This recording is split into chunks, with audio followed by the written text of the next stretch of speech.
The hall was enormous. It was so large that sound took a full second to travel from one end to the other. The ceiling curved high above like the inside of a shell, and the walls were made of a pale blue crystal that glowed softly in the dark. Around a wide circular table sat the representatives of 312 species. Some had 4 arms. Some had no arms at all.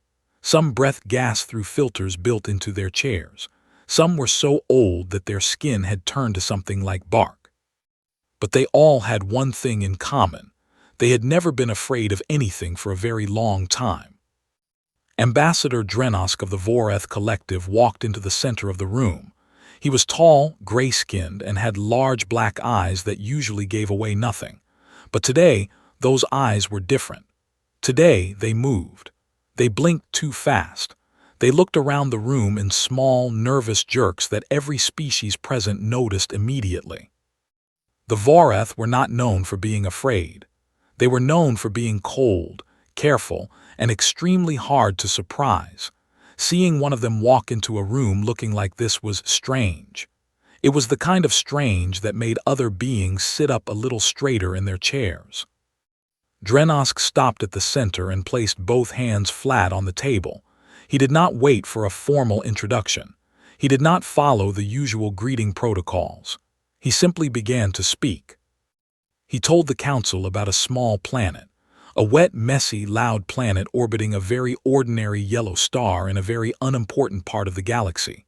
The planet had a simple name, Earth. The beings that lived on it called themselves humans. They were soft. They had no natural armor, no venom, no claws worth mentioning.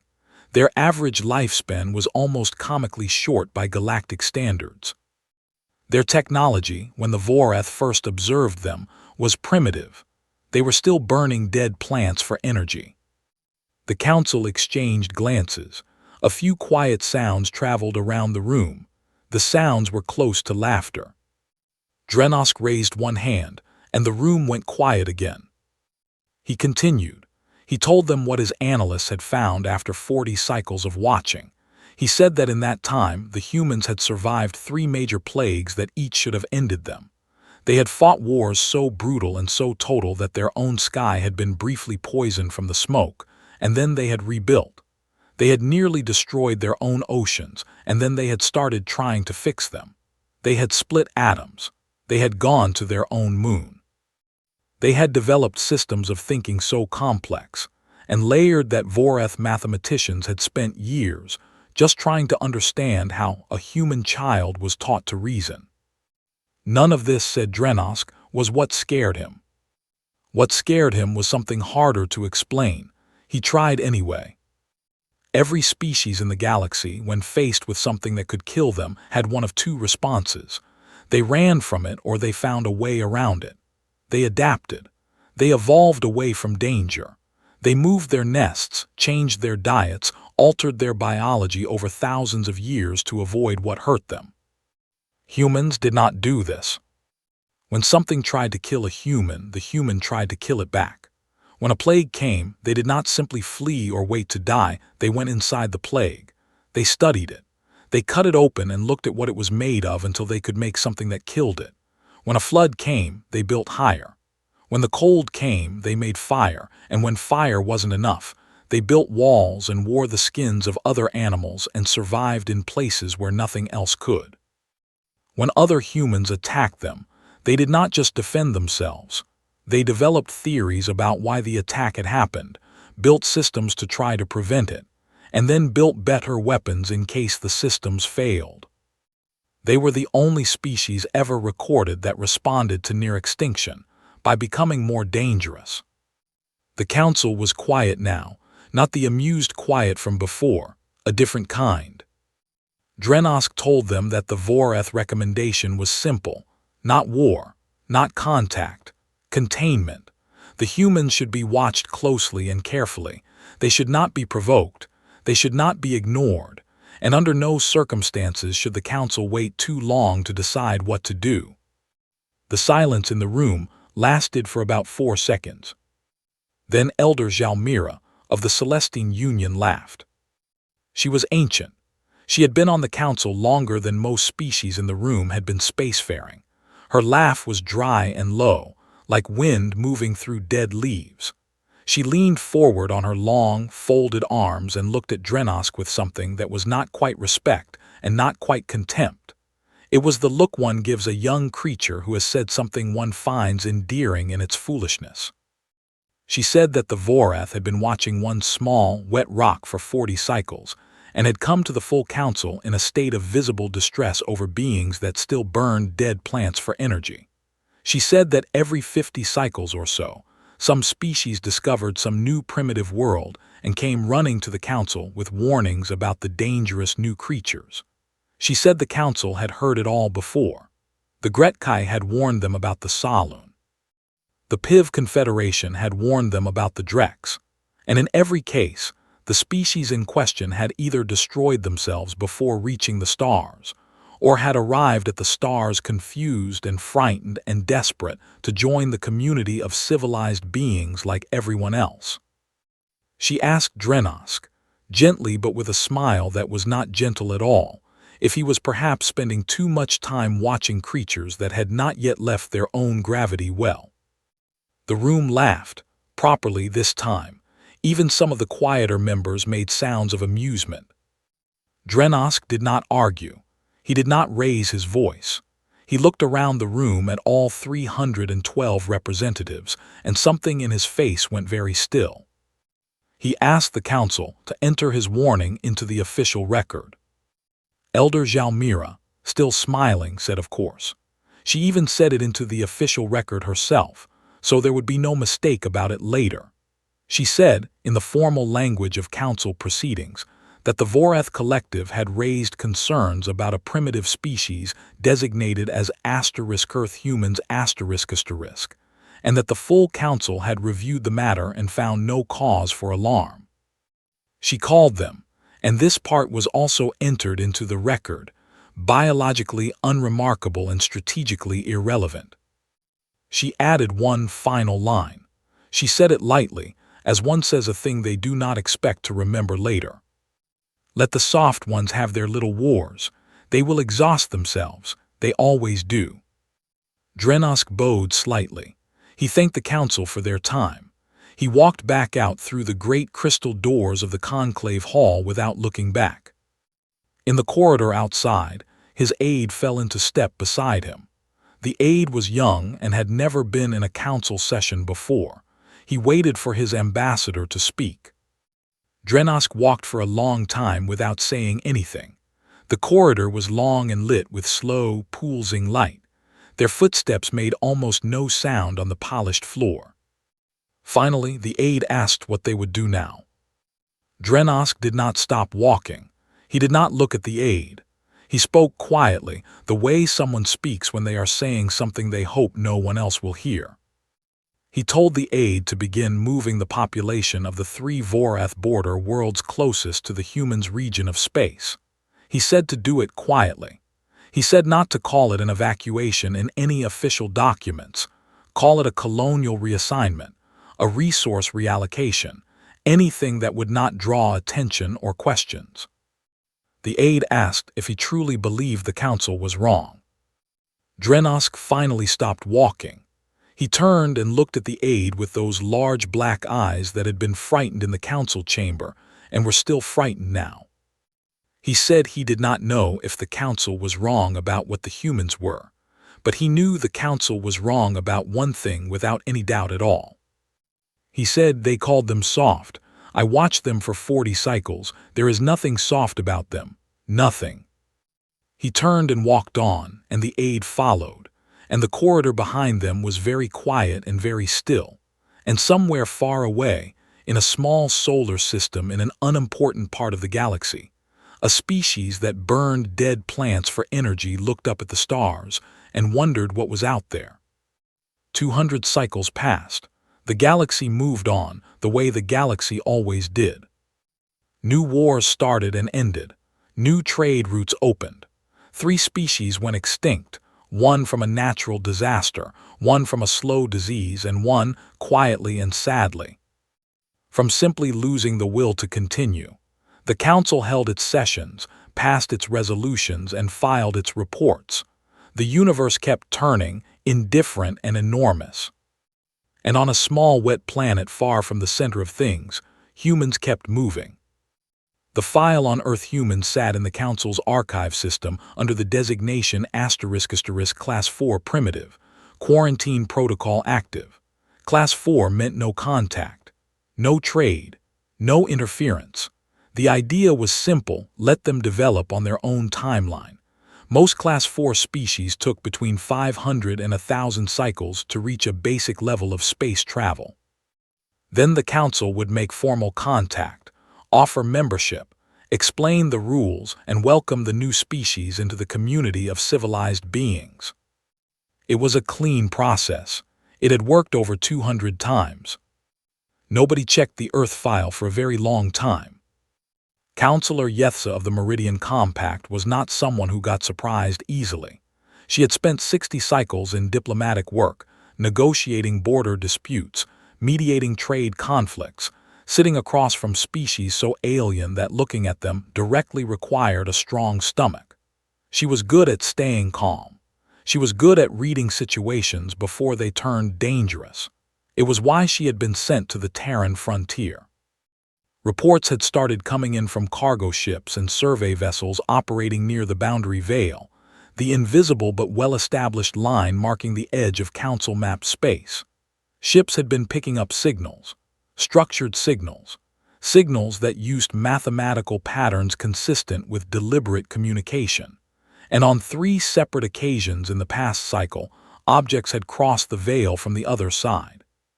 Fast objects, very fast objects. Yethza had read all 3 incident reports on her way out to the frontier.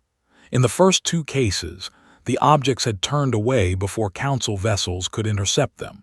In the 3rd case, the object had stopped. It had simply stopped, sitting perfectly still at the edge of Council space, broadcasting on 17 different frequencies, and waited. The Council vessel that had responded had found what appeared to be an unmanned probe.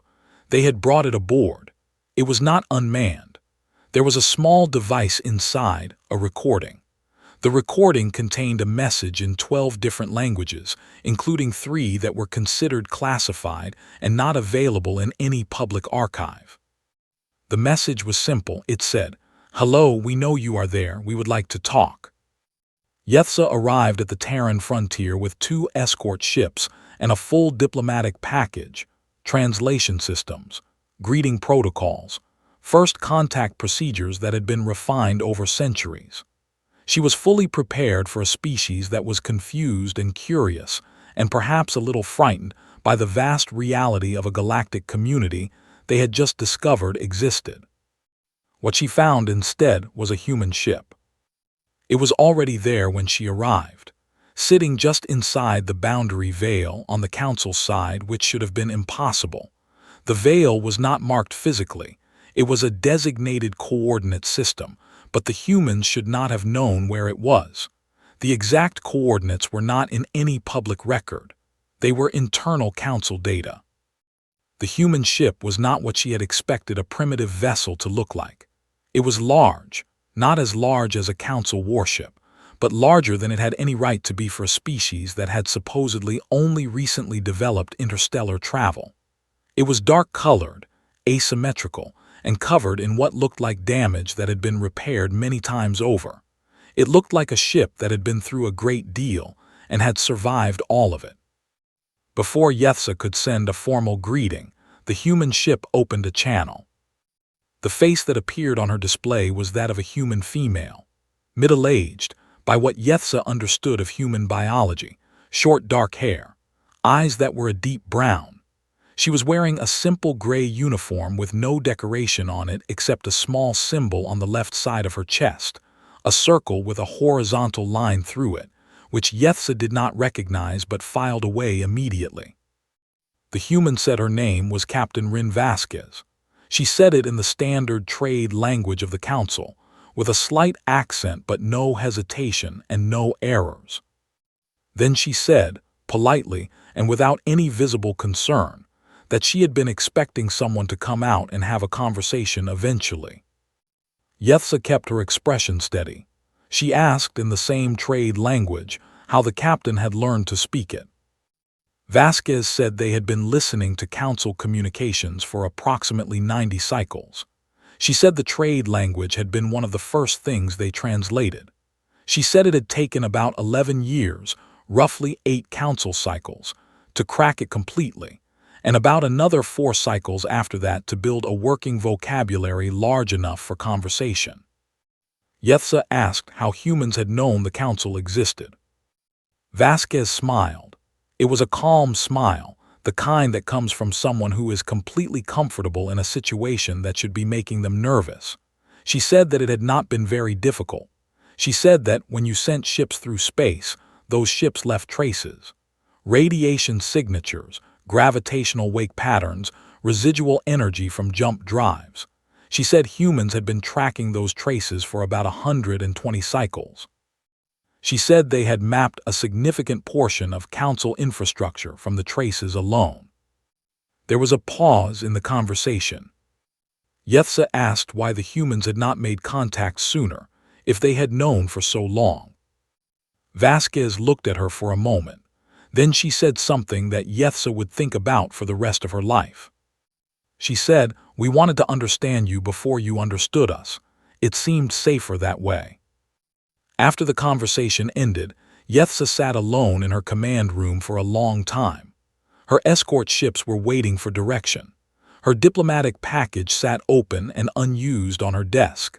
The greeting protocols, the first contact procedures, all the careful preparations for a confused and frightened species encountering the galaxy for the first time. She put all of it away, none of it applied. She wrote her report carefully. She listed everything Vasquez had told her. She listed everything she had observed, the ship, the language, the confidence, the calm. She listed the fact that the humans had spent 90 cycles learning the Council's language without ever being taught it. She listed the fact that they had mapped Council infrastructure from residual energy signatures alone. She listed the fact that, when asked why they had waited so long to make contact, the human captain had said it was because they wanted to understand the council first. At the bottom of the report, she wrote one line that was not a fact. It was her personal assessment, and she marked it as such. She wrote asterisk, "This species did not stumble into space. They arrived prepared." She sent the report to the council and waited. The council's response came back in 3 days. They thanked her for the report. They told her to continue monitoring. They upgraded the Earth humans designation from Class 4 primitive to Class 2 emerging. Class 2 emerging meant they were watching now. It meant the humans were considered developing but not concerning. It was the designation given to species that were smart and growing but still young enough to be guided, shaped, introduced into the community of civilized beings with gentle handling. Yethza read the response twice. Then she set it aside and looked out the window of her ship at the boundary veil, at the empty space where the human ship had been sitting when she arrived. A species that had spent 90 cycles in silence, studying its neighbors, learning their language, mapping their territory, and then waiting calmly, patiently for someone to come and say hello. And the council had called them Class 2 emerging. She thought about the Vorath ambassador, the one from 200 cycles ago, the one the council had laughed at. She had read his file once, years ago, mostly as a curiosity. She remembered that he had described humans as the only species ever recorded that responded to danger by becoming more dangerous. She had thought at the time that it was a dramatic thing to say. She did not think that anymore. She told her pilot to hold position at the Veil for another week. She wanted to see if the human ship came back. It did not come back. There was nothing out there, just stars and dark and silence. But somehow, sitting there in that silence, Yethza had the very clear and very uncomfortable feeling that she was being watched. It did not begin with a declaration. It never does with humans, the historians would later write. It began with an accident that was not entirely an accident, and an apology that came 50 years too late, and a silence from the human side that lasted exactly one cycle before the sky over Celestine space turned dark with ships that should not have existed. The Tyran Corridor was a stretch of star systems between human space and the territory of the Celestine Union. It was a disputed area. 3 species had claims on it, none of them strong enough to win outright, and so for the past 80 cycles it had been a place where everyone was politely tense and nobody did anything too dramatic. Cargo ships moved through it. Survey vessels mapped it. Patrol fleets kept their distances and filed their reports, and everyone pretended the tension was not there. The colony ship was called the Kellan *. It carried 40,000 humans, families mostly, with children and personal belongings, and the quiet hope of people moving to a new place to build something. It was not a military vessel. It was not armed. It was a large, slow ship moving through a corridor it had legal passage rights through, broadcasting its identification on every standard frequency. A Celestine Union patrol fleet intercepted it near the third moon of a gas giant called Velosa.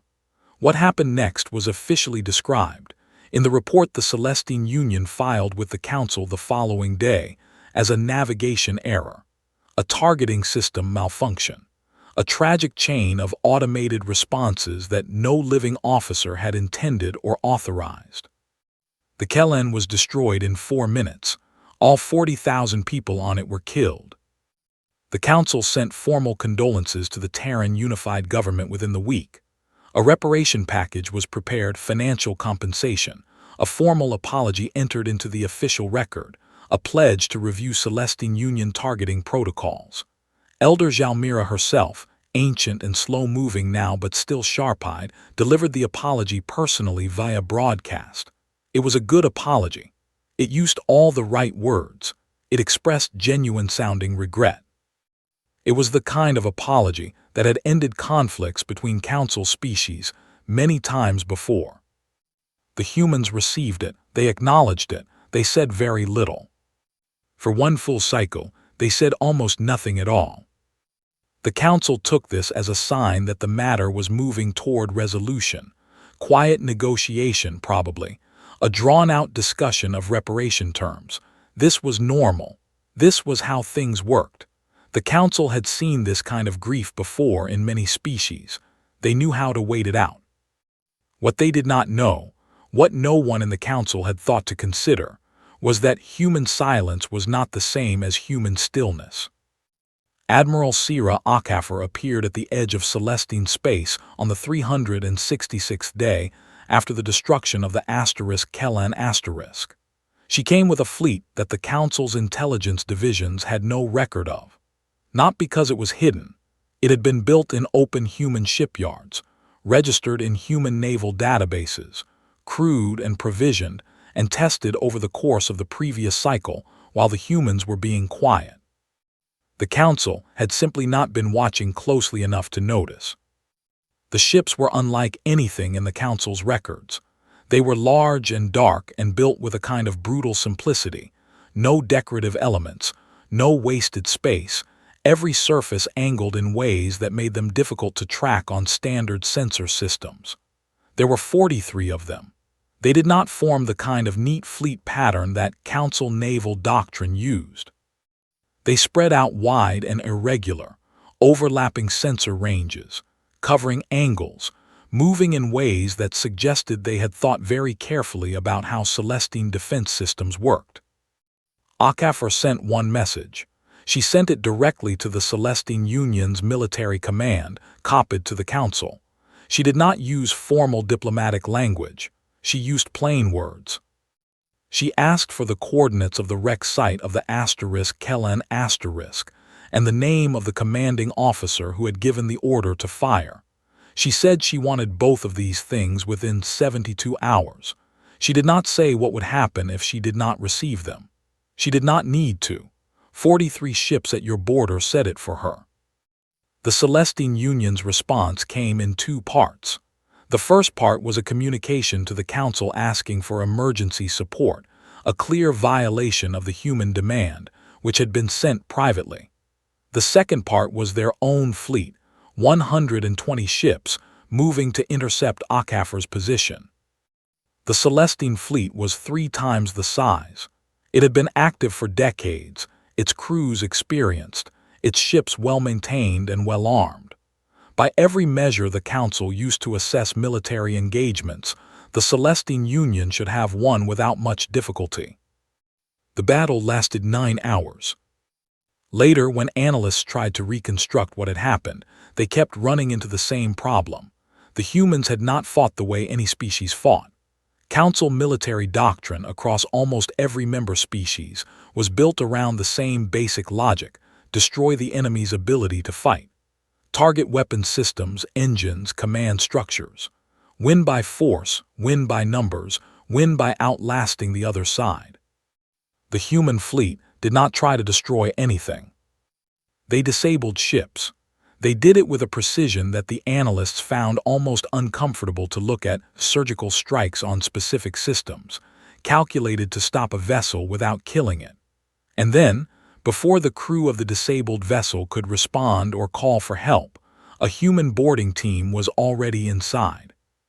Fast, trained, wearing equipment that suggested they had studied Celestine ship layouts in detail before the engagement began. They did not hurt the crews. They secured them. They moved them to specific locations within their own ships and then left guards, human soldiers who did not speak much, who answered questions with calm politeness, who offered food and water and medical attention, and otherwise stood quietly by the doors. And then the human boarding teams went to find the senior officers.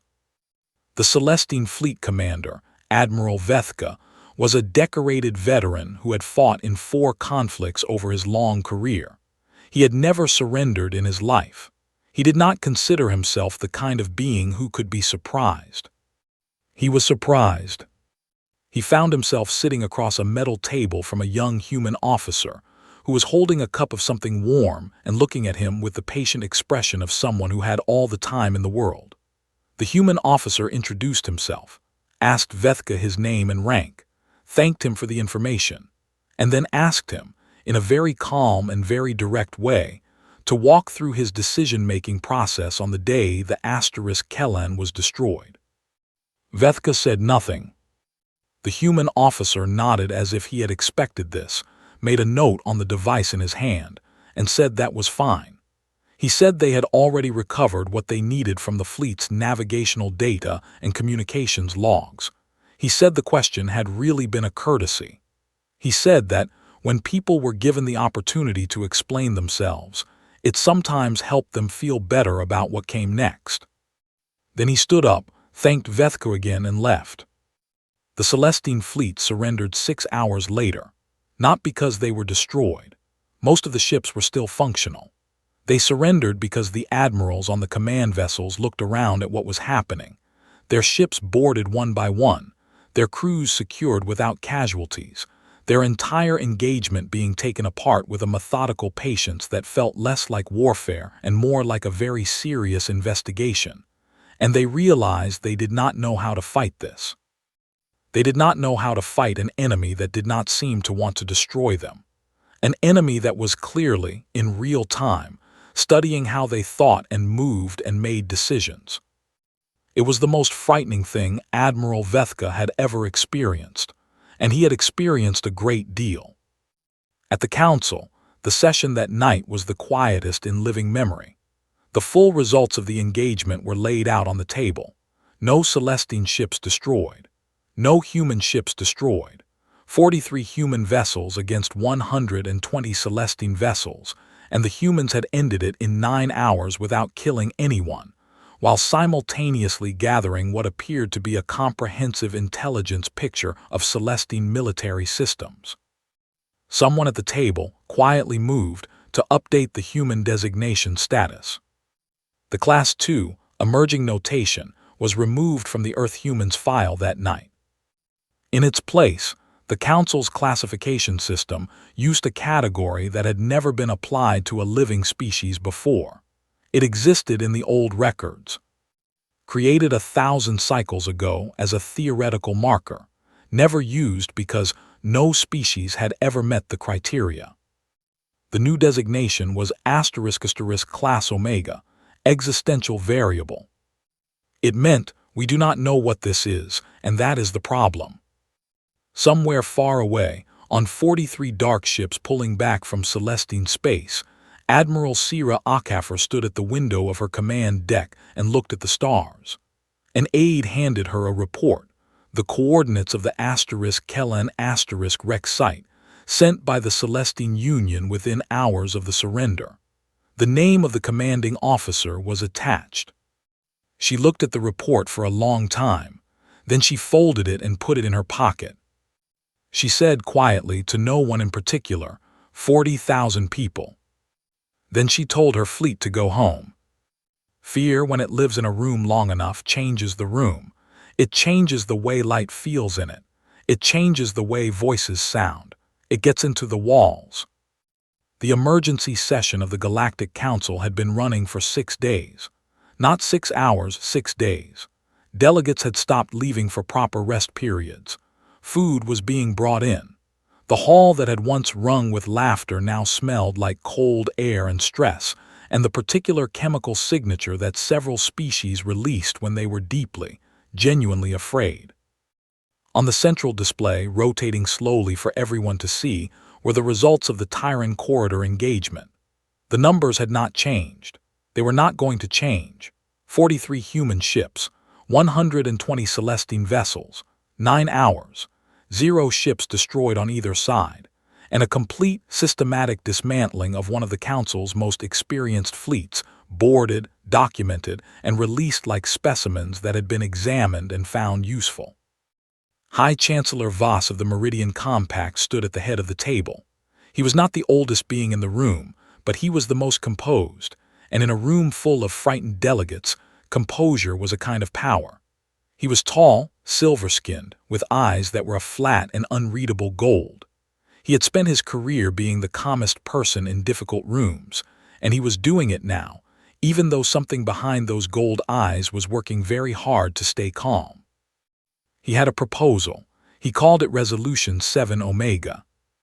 The language of the resolution was careful and formal, the way language is when it is trying to make something extreme sound reasonable. It called for a unified galactic military response to what it described as the Terran expansion threat. It cited the Tyran Corridor engagement. It cited the 90 cycles of silent surveillance the humans had conducted. It cited the fact that the humans had mapped Council infrastructure, learned Council languages, and developed military technology at a rate that had no precedent in recorded galactic history. What the resolution was actually saying, stripped of its careful language, was this: the humans needed to be stopped before they could not be stopped, and the time to do it was now, while the Council still believed it had an advantage. Vote was close, closer than Voss had hoped. Several species abstained. The Vorath, notably, sat completely still and said nothing throughout the entire vote, which was itself a kind of answer. Others voted against, arguing that the engagement in the Tyran Corridor had not been unprovoked, that 40,000 human civilians had been killed first, and that launching a war against a species in response to them defending themselves was not a policy that would hold up well in the long history of the galaxy. But the resolution passed, and so the galaxy went to war against humanity.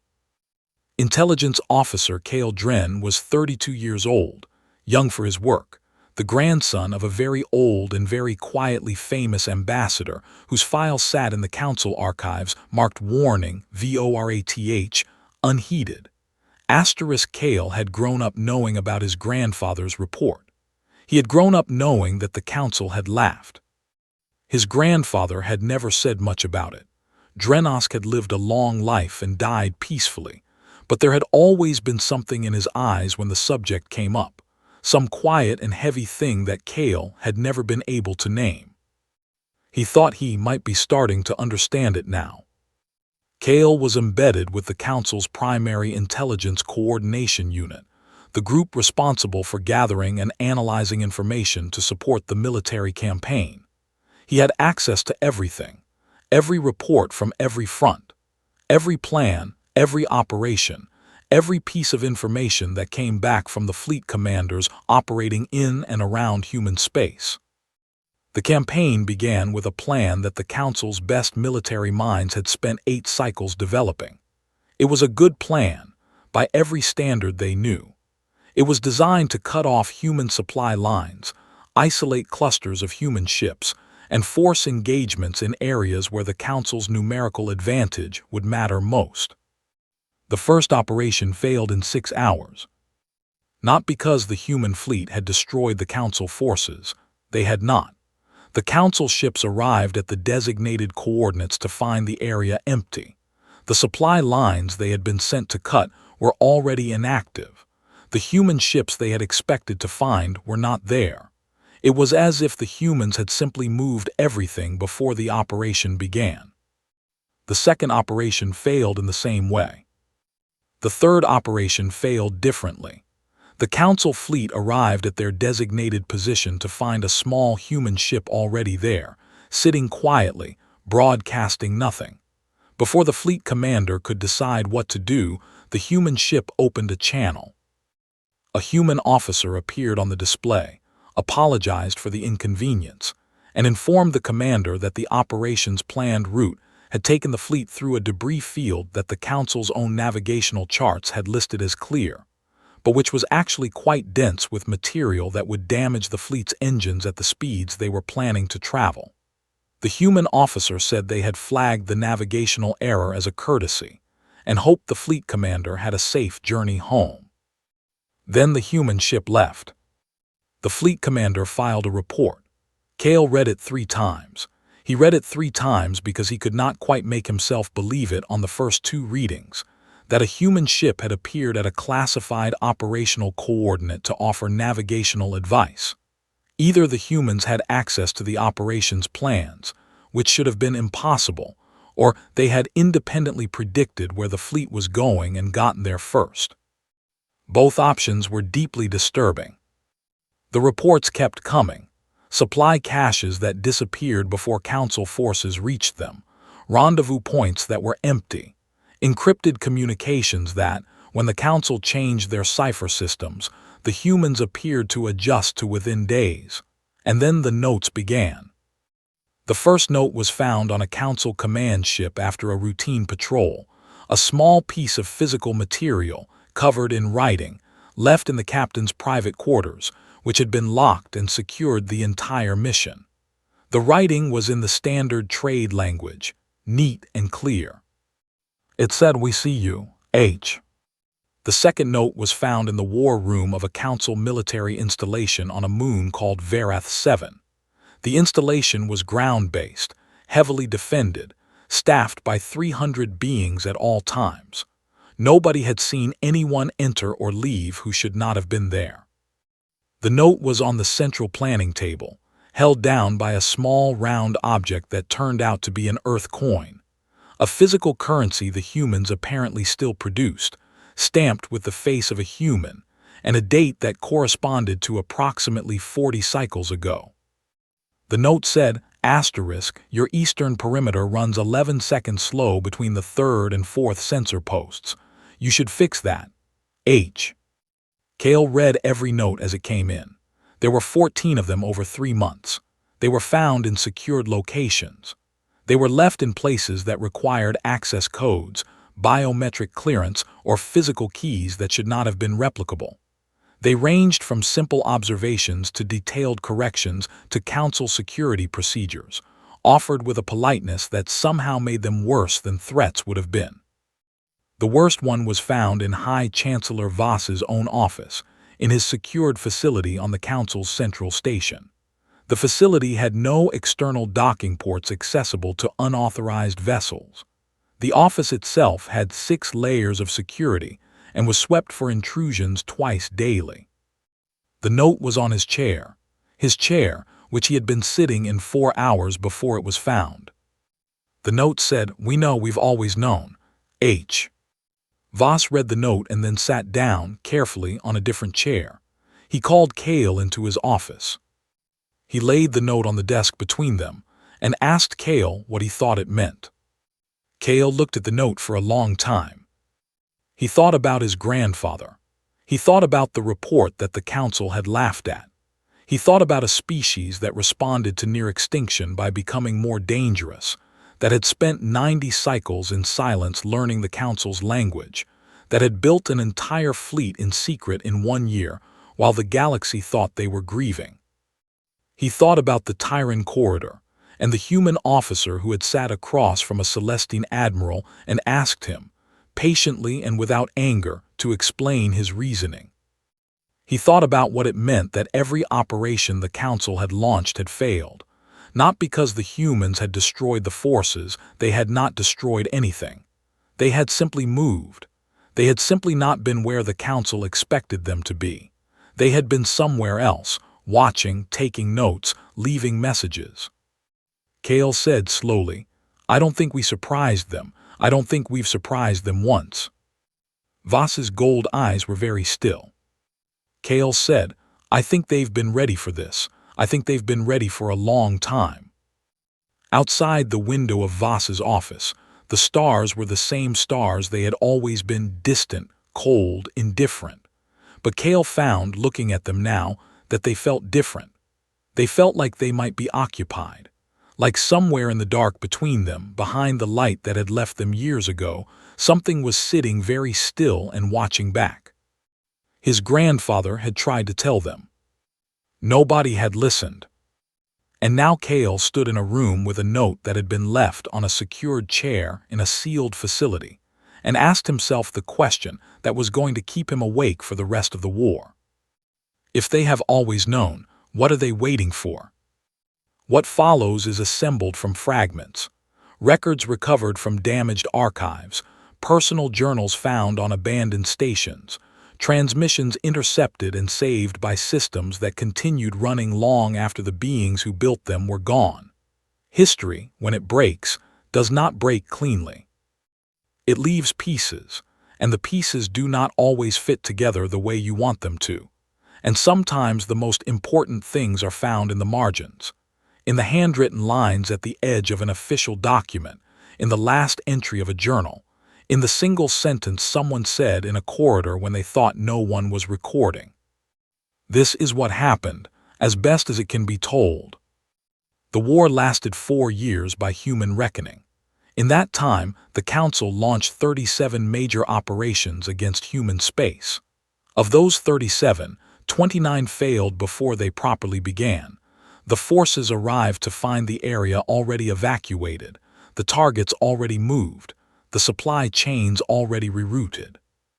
The remaining 8 engagements were short, precise, and ended the same way the Tyran corridor engagement had ended, with Council ships disabled and boarded, crews secured without casualties, senior officers questioned politely by human officers who took careful notes, and then everyone released. Nobody died in any of these engagements, not one being on either side. This was the thing the Council could not understand and could not talk about without the conversation getting very uncomfortable very quickly. They had launched a war. They had passed Resolution 7 Omega and committed their full military strength, and the humans had responded by not killing anyone. They had inconvenienced everyone enormously. They had made the Council look foolish on dozens of occasions. They had demonstrated repeatedly and without apparent effort that they knew where Council forces were going before Council forces knew themselves. They had left notes. They had corrected navigational errors. They had boarded ships, examined them, spoken to their crews over coffee, and left again. But they had not destroyed anything. This was, in its way, more frightening than if they had. High Chancellor Voss understood this. He understood it the way you understand a thing that you do not want to be true, slowly, with a great deal of resistance, and then all at once in a moment that feels like falling. He understood that the humans were not fighting the Council. The humans were teaching the Council. Every failed operation, every boarded ship, every polite note left on a secured chair was part of a message, and the message was not about war. The message was about memory. The Council broke before the humans forced it to. That was the honest version of what happened, and it took a long time for the honest version to make it into the official records. Species that had voted for Resolution 7 Omega began finding reasons to open private communication channels with the Terran unified government. Small channels at first, low-level diplomatic contacts, unofficial conversations between representatives who had plausible deniability. Then larger ones. Trade discussions, border agreements. One species, the quiet and careful Saloon, formally withdrew from the Council's military coalition and issued a public statement saying that they had never been comfortable with a war against a species that had not started the conflict. Others followed. Not all at once and not all loudly, but steadily the coalition cracked. Kale Dren watched it happen from inside. He filed reports that he was no longer sure anyone was reading. He sat in the Intelligence Coordination Unit and watched the data come in, operation after operation, the same results, the same pattern, and he thought about his grandfather, and he thought about the note on Voss's chair, and he kept coming back to the question he had asked that day in the sealed office. If they have always known, what are they waiting for? He got his answer on a morning that began like other mornings, with the usual reports and the usual quiet tension of a war that had stopped looking like a war. He was called to Voss's office. He arrived to find Voss sitting behind his desk, very still, with the expression of a being who has recently experienced something they had not prepared for. Across from Voss, in a chair that she had apparently brought into the room herself, sat a human woman. She was drinking something warm from a cup that she had also apparently brought with her. She was not young, her hair was white, her face was lined, but she sat with the easy stillness of someone who was exactly where they had planned to be. She was wearing plain clothes, nothing military, with no identification. When Kale came in, she looked at him and nodded as if she had been expecting him specifically. She told Voss that she was there to let him know the war was over. She said the Terran Unified Command had made this decision, and that the Council would not be receiving any formal notification until the following day, but that she had wanted to tell him personally, in advance, as a courtesy. She said there would be no reparations demanded and no territorial claims made. She said the humans did not want anything from the Council except one thing. Voss asked what that one thing was.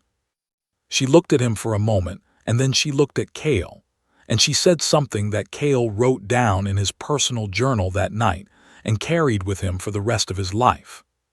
She said, "We want you to understand what you did, not officially, not in a resolution or a formal record. We want the beings in this room and the beings in rooms like this room to actually understand. You found us. You watched us. You decided we were harmless. And then when we proved we were not harmless, you decided we needed to be destroyed. You didn't ask why we fought the way we fought in the Tyran corridor. You didn't ask what 40,000 people meant to us.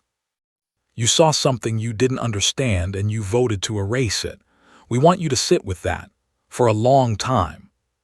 She stood up. She picked up her cup. She thanked Voss for the conversation. Then she said one more thing. She said it quietly, almost gently, the way you say something you want to make sure sticks.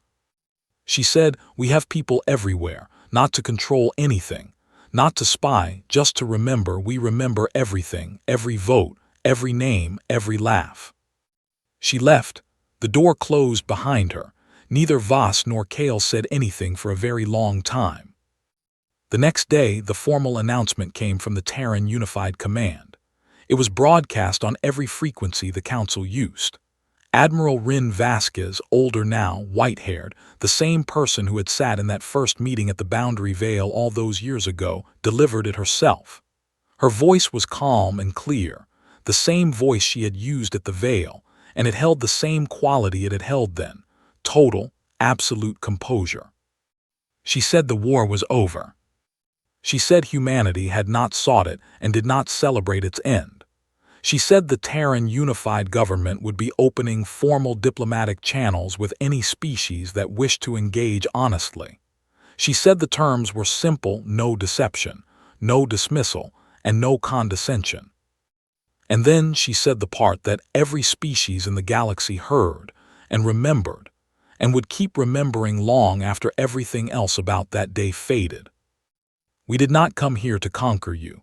We came here because your council voted to erase us. We want you to understand something clearly: we cannot be erased. We have survived everything our own world threw at us. We survived you finding us. We will survive whatever comes next. But you made a choice, and choices have consequences that echo across time. The Galactic Council, as a governing body, dissolved 14 months later, not because the humans destroyed it, because it destroyed itself, species withdrawing, coalitions breaking, the trust that had held 312 civilizations together for centuries cracking under the weight of what the Council had done and what it had failed to do. The conclave hall was emptied. The great crystal walls were dark. Some species rebuilt in new configurations. Trade networks formed. Smaller councils, regional ones with different rules and different memories. The galaxy did not end. It reorganized. It became something new and not entirely comfortable and more honest than it had been before. And in all of it, quietly at the edges of things, humans were present. Not conquering, not controlling, not even particularly visible most of the time, a representative here, an observer there, a face in the corner of a room that you noticed but could not quite place. They participated in the new structures of galactic civilization with the same patient, careful attention they had brought to everything else. They were not beloved. They were not quite trusted, not fully, not yet. But they were respected in the deep, uncomfortable way you respect something you do not entirely understand. The Vorath, the first species to have watched humanity and warned the Council, said little publicly about any of it. They had moved their border populations long ago. They had prepared. They watched the events of the war with the quiet of people who had known something important that nobody would listen to and had made their peace with being right. Kale Dren retired from intelligence work 3 years after the war ended. He spent his remaining years writing a history of the conflict, not a political history, but a personal one, built from the reports he had filed, and the reports he had read, and the things he had seen and heard in rooms where history was being made whether anyone wanted it to be or not. He began the history with his grandfather's report. He ended it with the woman in Voss's office and what she had said about memory. And in the final page of the history, Kale wrote out a passage from his grandfather's personal journal, the entry written the night after the Council had laughed, 300 years before. He had found it in a family archive after Drenosk's death, folded carefully and kept in a plain case. He had read it many times. He read it one more time now before he wrote it down. His grandfather had written, "They did not understand what I saw. I saw a species that had looked into the void, into disease, into war, into the death of everything they loved, and instead of breaking, they smiled. I do not know what gods they made in that darkness, but those gods are coming, and the galaxy is not ready to meet them." Kale set down his pen. Outside the window, it was a quiet night on whatever world he had settled on, and the stars were very far away and very still. Somewhere out there in the dark between them, humans were watching. Not hunting, not threatening, just present and patient and remembering. They always remembered. They had told the galaxy as much, and the galaxy for once believed them.